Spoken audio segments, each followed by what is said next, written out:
Welcome to Blue Rock Talk, everybody. Hi, this is Connie Willis, but Crypto Connie now, because we're doing the cryptocurrency show, and we're talking about BITSHARES Now. We have our Godfather of Bitshares, Stan Larimer. Yay, Stan! Woo-hoo! The crowd roars. So, Stan, pretty obvious, but I mean, you got to give it to us in a nutshell. What is BITSHARES? What's the difference between that and coins and tokens? And is there a difference? And how do we get this? Do we want to get this? Okay, well, let's just compare the two leading coins, BITSHARES and Bitcoin. Those are the leading ones? Yeah, and now people are going to say you're crazy. Bitcoin has a market cap over 100 times bigger than BITSHARES. What do you mean they're both leading coins? So that would be a good question to answer right off the bat. Right. If you're talking in terms of market cap, which is a measure of how well you've done in the past, then obviously Bitcoin's a clear winner, number one, 80 billion market cap. If you're talking about how much it gets used in terms of peak transactions, BITSHARES processes more peak transactions per day than Ethereum and Bitcoin combined by a factor of 2. And when you take all of the brothers and sisters of BITSHARES, like Steemit, for example, and PeerPlace, these are built with the same technologies, then the number gets even bigger. The total amount of transactions processed is far greater than most of the other transactions out there, and the total capacity that BITSHARES has is more than major credit cards use. Is that because, like with Steemit, you put that onto an application, and that's why it's working, it's continuously working? Would that be the reason why? In both cases, you have the need for quick response. In the case of BITSHARES, it's an exchange and a smart coin factory, and so whenever you are doing a trade, you want the results now. You don't want to wait for 10 minutes or 2 hours, which is what it would take you on the Bitcoin technology. And in the case of Steemit, you're interacting with people, you're voting. So when you vote somebody, you want to see the value of your vote show up right now. Oh, absolutely. And it bugs me when it's buffering. I'm like, come on, put it up there. Yeah. By the way, you need to re-steam me. I just want you to know that. There's a couple. You got to go re-steam me and upvote me. Don't forget. I'm falling down in my duties again. I know it. What's wrong with you? I gave you a couple upvotes myself. So, okay. But as I was saying, let's just compare those two. There's a lot of things to compare about them that give people some idea. First off, Bitcoin is just a coin. And if you think of it as a company, all it does is provide one service, is to keep track of who owns each of its coins. All right. Well, that's a nice little company, a nice little $80 billion company. Right, exactly. Right? And it's doing it very well. Yeah. When we built BITSHARES, we said, well, why don't we put some other things on the blockchain besides just coins? Why don't we put a whole coin factory that can make hundreds of coins of all different types? And so one of the things that you got with BITSHARES is the ability to make your own coin, and you can do so. And once you've decided what you want to do, in about 10 minutes, just fill out a little form and boom, you're done. And then you can trade those coins right on the blockchain without any counterparty, any person in the middle, any centralized exchange that might get hacked. And so those are another difference, I guess, is the complexity or power or features that BITSHARES has are far more than Bitcoin. So I can create Blue Rocker coins. You could. It would only take you 10 minutes. How much does it cost me? Well, for a long name like Blue Rocker coins, it'd be a very small amount. I'd have to look, but maybe $20 or something. If you're going to do a real short coin, we had people buying up all the short names, so we had to make them more expensive. Oh, it's all about the shortness of the name. Yeah, and so as long as you have a name that's more than 4 characters or something like that, it doesn't cost you very much. Certainly far less than what it would cost you if you went out and hired engineers to develop a whole separate blockchain. Yes, try to get people to run the network for you. It would be hard to get that done. I gotcha. Excellent. So there's a difference. Another difference would be the speed of the two networks, right? Bitcoin does a block every 10 minutes, but it takes 3 to 6 blocks before you have an irreversible ledger entry. So let's say an hour, but that's only if you pay a premium price in order to get at the head of the line. Otherwise, you have to go to the back of the line before the network even starts processing you. And on busy days, that could take another day for something to go through. So it goes to the highest bidder. And on BitShares, the total transaction time per block is 3 seconds. And that means on average 1.5 seconds, your transaction is complete. And you don't have to pay anything extra. So instead of paying $3 or $4 for going to the head of the line, you can transact for less than a penny. And then there's the total performance of the system. Bitcoin will be able to do let's say Bitcoin and all of the other top currencies out there, somewhere between 7 and 30 transactions per second. That sounds fast. Boom.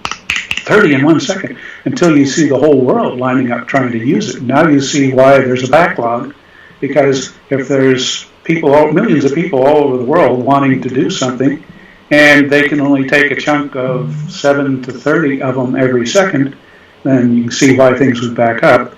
A major credit card like Visa or MasterCard, 2,000 to 4,000 transactions per second is what they typically process. Wow. And then BitShares has been demonstrated in that same mix at 3,300.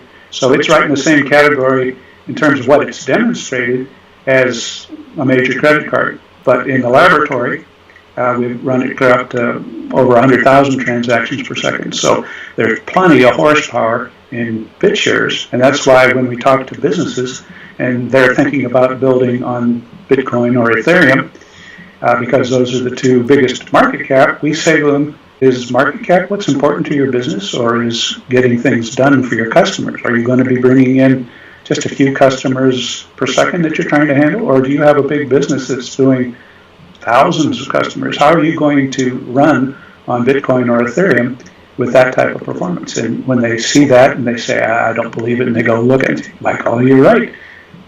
Well, they switch to BitShares.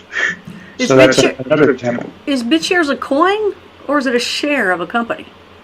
Well, it's not a share of a company. We have in the past, in an attempt to explain it, said that Bitcoin and BitShares can be thought of as owning a little piece of the Bitcoin company, but in general, the IRS and SEC have ruled these kind of things to be commodities. And that's a whole different category. If you made it into a share of a company, that would become a security, and those have different kinds of regulations associated with it. But BitShares is essentially an exchange and a smart coin factory, and it has as its base currency something called BTS, which is the symbol for BitShares. Okay. But those are the fundamental units that allow people to base everything else in the system and trade against it. So just like I said a little while ago, that Bitcoin is sort of the standard against which everything trades out there in the centralized exchanges. On the BitShares network, everything trades against BTS.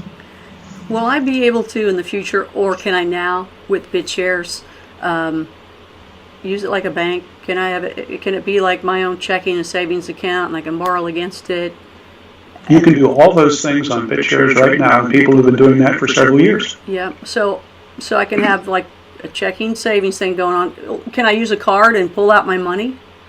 Yep, there's a company called Remitio.com, which is will load a debit card for you. The one that's currently in your wallet right now, you could type in the number, and it would load BitShares or any of the other leading currencies right onto your debit card, and you can walk into Walmart or any store, swipe that card, and then Walmart doesn't know whether it's a cryptocurrency or not, because the conversions are handled for you behind the scenes. Oh, excellent. And but if you don't want to use the debit card and you just want to do the equivalent of writing a check, I want to send you some money, I would simply type in Blue Rock Talk or whatever your account was, and would send that money, and you'd get it 3 seconds later. And it would be just like writing a check, except I couldn't say the check's in the mail because it would get there before I could finish that sentence. Isn't that awesome? No, it's actually Connie-Willis, okay? Remember that when you want to send money. Connie-Willis, anybody out there. And by the way, everybody that's watching, you Blue Rockers out there right now, the links are below to where I've seen where you can get some free coins, so I put that link below. But also the link below is how you can get onto BitShares as I did. And what I did is I went ahead and got a lifetime membership. So the link is below to where you can go and you can pop in and also join. I would recommend, while the prices are low, to go ahead and get the lifetime membership. And when you do that, yeah, I get a small little piece, but it's only a one-time thing if you do the lifetime membership. And it's and then, you know, when you join, I mean, then you can get your friends to do that and get a little pop too. So tell me about the little pop that I get or anybody else gets if they use the referral link for BitShares. The referral link works in 2 ways. The first way is when you refer somebody, the system keeps track of who it was that did that referral, and then you get 80% of the profits that the whole system makes for that particular new user. So when the user pays a fee, the fees aren't very big, right? It could be a penny or a few pennies or something, but it adds up over time. So you get 80% of those fees, or if that person wants to get their own fees refunded back to them, they can become a permanent member, a lifetime member, like you've done. And when that happens, it gives them the right to become a referrer to other people. And it also gives them the right to collect their own fees back to them, which means you would stop getting that fee stream, but you would get 80% of their sign-up fee for the membership fee. So it's like getting a lifetime worth of fees moved up to the front and handed to you all at once, where you could invest them or whatever. And the person who bought that membership now can do the same thing you were doing. And that's how it sort of grows, by people signing people up, letting them play with it for a while. When they decide they like it, then they can promote themselves to a lifetime member. And that gives a one-time little 80% of the sign-up fee goes to the person who told you about it. And now you get to go do it to the next person. There you go. So you can be an affiliate member, or you can go ahead and be a lifetime member. I went ahead and did the lifetime membership because I know the price is low right now, but I know it's going to raise. So more with BitShare Now to come. This is Stan Larimer with Connie Willis here, Crypto Connie with BitShares Now on Blue Rock Talk. Again, like this video if you like it. Comment down below. Please share it to others too. And let's all get rich on this, folks. Let's make some money here. And please subscribe if you have not yet. This is Crypto Connie for Blue Rock Talk with Connie Willis and Stan Larimer saying, see you next time.